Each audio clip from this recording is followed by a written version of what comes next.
Am I the a-hole for refusing to pressure my grandfather to give my stepsister the family diamond? Context. I am 25 female. My parents have been divorced for 15 years. My dad has been married to his wife, Laura, for 10 years. Laura has 2 daughters, Katie 26 female and Sam 22 female.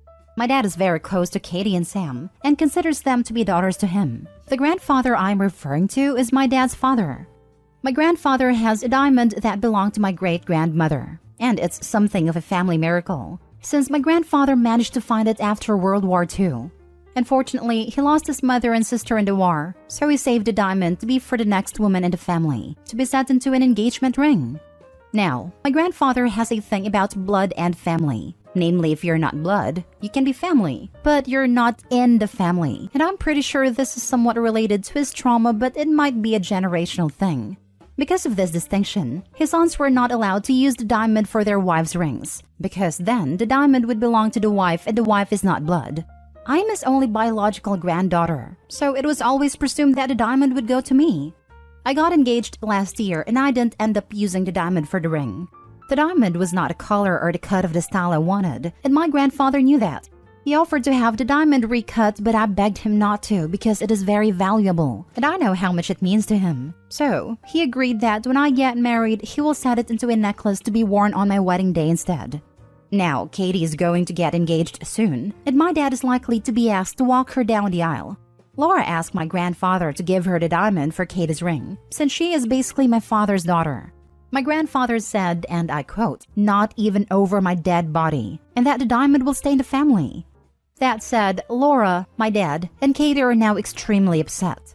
My dad suggested maybe I could ask my grandfather to let them use the diamond, since I hadn't used it for a ring anyway, and that he considers Katie part of his family and will be forever. So it should be okay for her to have it, especially since she is older, so the first woman as it were. My grandfather would probably relent if I asked him, but I said no, because I would feel too guilty. That diamond is all my grandfather has left of a family he lost in the most horrific circumstances when he was 9 years old. They don't even have graves. That stone is literally all he has to remember them. What right do any of us have to dictate what he does with it? Katie, Laura, and my dad have all been texting and calling about how hurt they are, that I'm letting my grandfather exclude Katie from the family, and that I already have a ring. Why can't I just help my grandfather soften and let Laura and her kids be part of the family? I'm holding firm on it for now, but should I be? Now for the top comments. The diamond is all my grandfather has left of a family he lost in the most horrific circumstances when he was 9 years old. They don't even have graves. That stone is literally all he has to remember them. What right do any of us have to dictate what he does with it? Not the a-hole. I love you for this. For this statement alone, the diamond should go to you. Allow him to set it in a necklace and wear it all the time. It will make your grandpa happy. Not the a-hole. Reading between the lines, it seems your grandfather lost his family specifically because of their blood/genealogy. It makes sense that his own survivors matter so much to him. Not the a-hole. As much as they may be upset, it's not theirs. Your grandfather wants it to go to someone genetically related to him, not to someone brought into the family by marriage. His reasoning is exactly the same reason he didn't give it to the women marrying into the family. Grandpa has a right to say no. Your dad and stepsisters will just have to get over it. The hard truth is that they are not his grandchildren. They are step-grandkids, and family heirlooms don't typically pass down to stepchildren, especially with an older generation. And they became his stepkids as teens. It's not like he's been in their lives since they were babies. They likely didn't grow up viewing him as their grandfather at all, and while he may like them, they aren't his grandkids by blood or by social convention given their ages.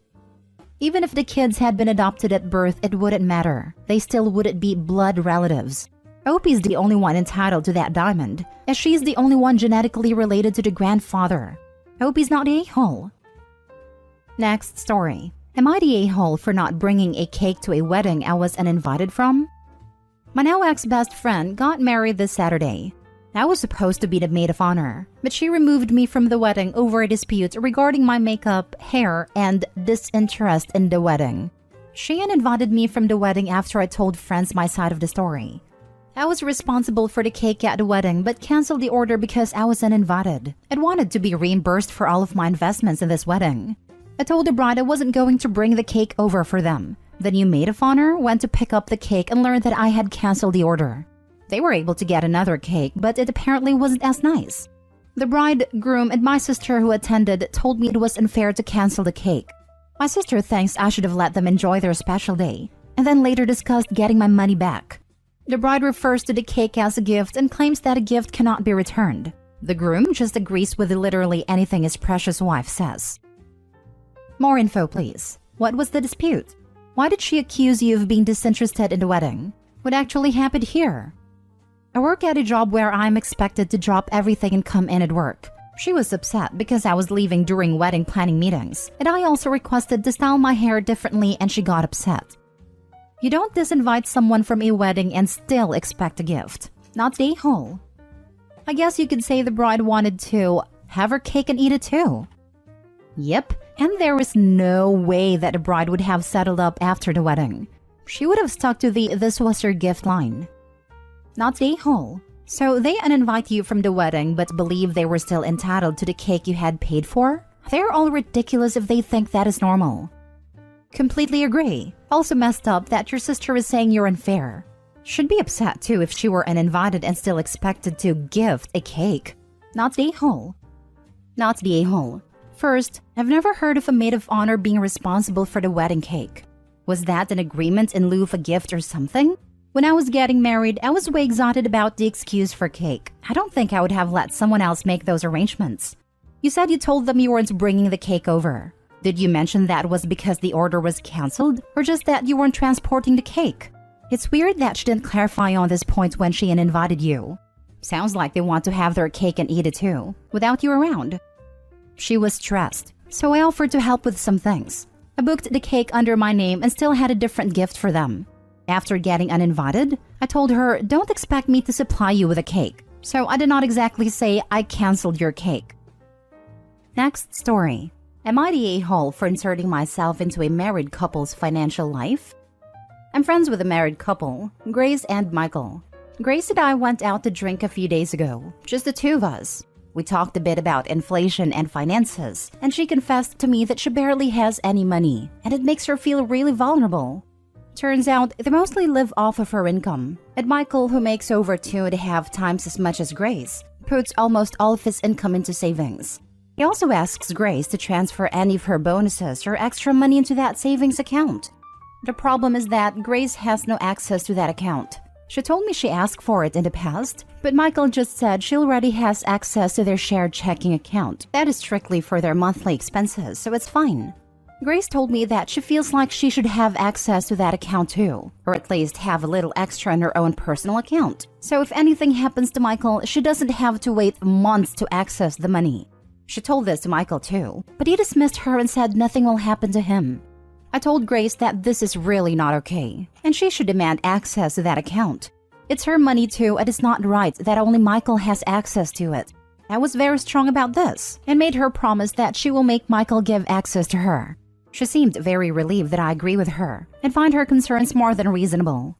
Now on to the problem. Currently, Michael is throwing a fit at me for inserting myself into their financial life, saying it's none of my business. He says that over 85% of the money was put into the savings account by him, and whatever Grace put there was just to compensate for the things Michael paid for alone in the past. Yes, he is right that is none of my business, but my close friend came to me saying she feels vulnerable because at 30 years old, she only has about 500 euros in her name, despite having a well-paying job. Of course, I will tell her this isn't right and encourage her to stand up for herself. But since I'm friends with Michael too, I don't know. Am I the a-hole? Now for the top comments. Not the a-hole. You are warning a friend that it sounds like she's a victim of financial abuse. He's demanding all her pay be shared while sharing none of his. He's trying to make sure she has no funds to which she can use to separate their lives, that he can claim all the money as his. She needed a huge wake-up call, and he's just mad you've shown her his true colors. I agree. Finally, we did the opposite. As my wife has little income, I made sure to put my life insurance in her name, and our joint savings account is in her name too. I want her to feel secure and have as much financial autonomy as possible given the circumstances. We save together, support each other. All the income is ours in my opinion. I feel like for a married couple, all income should be our money too. If that doesn't work for every couple, that is perfectly fine. Just keep totally separate accounts. I feel like it's one or the other. OP's friend's husband is trying to have it both ways. He just wants all the money. There is no reason for her to have a well-paying job and feel like she's broke all the time. OP, you were just validating what your friend already knows. Not the a-hole, but the husband sure is.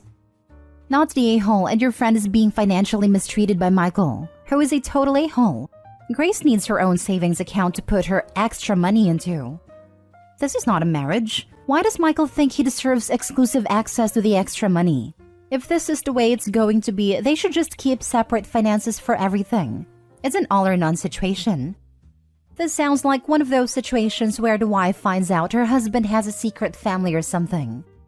Or is deeply in debt, or gambling it all away, or has a secret drug habits or something. So many other awful and expensive things.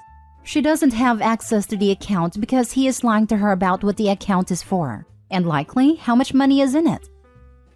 Last story.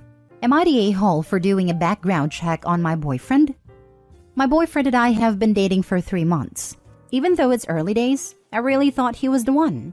He is nice, attentive, funny, and attractive, and I'm getting older, and I thought he must be the one I have kids with and settle down with. But he doesn't drive, which is very strange in my city. The public transportation is really bad, and most people would opt for a car over an apartment because at least they would be able to get around. Only people who work from home or were in poverty wouldn't have a car, and he makes good money and works 15 minutes away from where he lives by car, so it made no sense. He shows up at dates by asking his friends for rides or asking me to pick him up. We live close by, so I didn't mind, but I asked him about it and he said cars are expensive and he didn't want to pay for one. But then he has trouble getting around and complains about how expensive Ubers are. One day, I found out that my state has a website of public crimes and decided to put in his name. A wall of offenses came up, and it matched his first, middle, and last names as well as his year of birth. He has 5 DUIs and has a court date for a pending one in a week. The DUIs range in date from 10 years ago to one he got 6 months ago. That's the one he is set to go to court for. Because his name isn't super uncommon, I decided to see if he takes the day off work because it's in the morning. He does take that day off and says he has a doctor's appointment. I confronted him when I came over that evening and he got angry at me for not trusting him and infiltrating his personal life like this. I'm angry he lied to me, and he says he doesn't have to tell me everything and that he's changed. I told him his last DUI was 6 months ago, so how has he changed? He got mad and said the cops were pinning things on him, and he just had alcohol with him and he didn't actually drink. I could believe that for 1 DUI, but he has 5. So I asked him to show me proof and he said he doesn't have to, and if I was a good girlfriend, I would just trust him. I don't because he lied to me already, but am I the a-hole for doing a background check on him why he didn't drive? Not the a-hole. Committing crimes that put other people's lives at risk isn't your personal life. Just dump him now. Dude can't even take responsibility for something he's been arrested for 5 times. Plus, if you've been arrested 5 times, guaranteed he's driven drunk multiple times where he didn't get caught. As someone who works in the justice system, I can say this is totally true. I see this all the time. I once had someone driving under influence to court. Although I live in another country, the people who do this are the same. Not the a-hole. Multiple DUIs can indicate a lot of things. And besides that, I honestly think more people should do a background check on their significant others. It could have been a lot worse than a DUI with no casualties. He wasn't honest about it and got angry when you found out. Might want to reevaluate if this is the guy for you. Might want to reevaluate. Red flags OP. These are your red flags telling you to run. At the point of 5 DUIs, it suggests to me a drinking problem. If it's changed, then does he drink? Is he an AA? I can understand not wanting to lead with that with someone before things get serious, but a conversation about a drinking problem you used to have is a lot easier than talking about a drinking problem you still have. Not the a-hole. She just looked up public records because she was curious about him dodging a question. Even if he had just said it was because of some personal issues he is addressing and wasn't ready to talk about it quite yet, OP probably wouldn't have pride. He dodged the question, and it's reasonable to look at public records to figure out why. Not the a-hole. You didn't run a background check. You checked public records. Run the heck away. Text him you're dumping him right now. He's an alcoholic liar with continual criminal thinking. Exactly. Him basically saying to you that you're not allowed to question him about what he does with his life. It's him saying that your relationship would be that you're not allowed to ask him questions if he had already decided to lie to you about what he was doing. He is someone who continuously drove drunk and has only stopped right now seemingly because he would go to prison. As soon as prison is off the table, he will likely be out driving drunk again.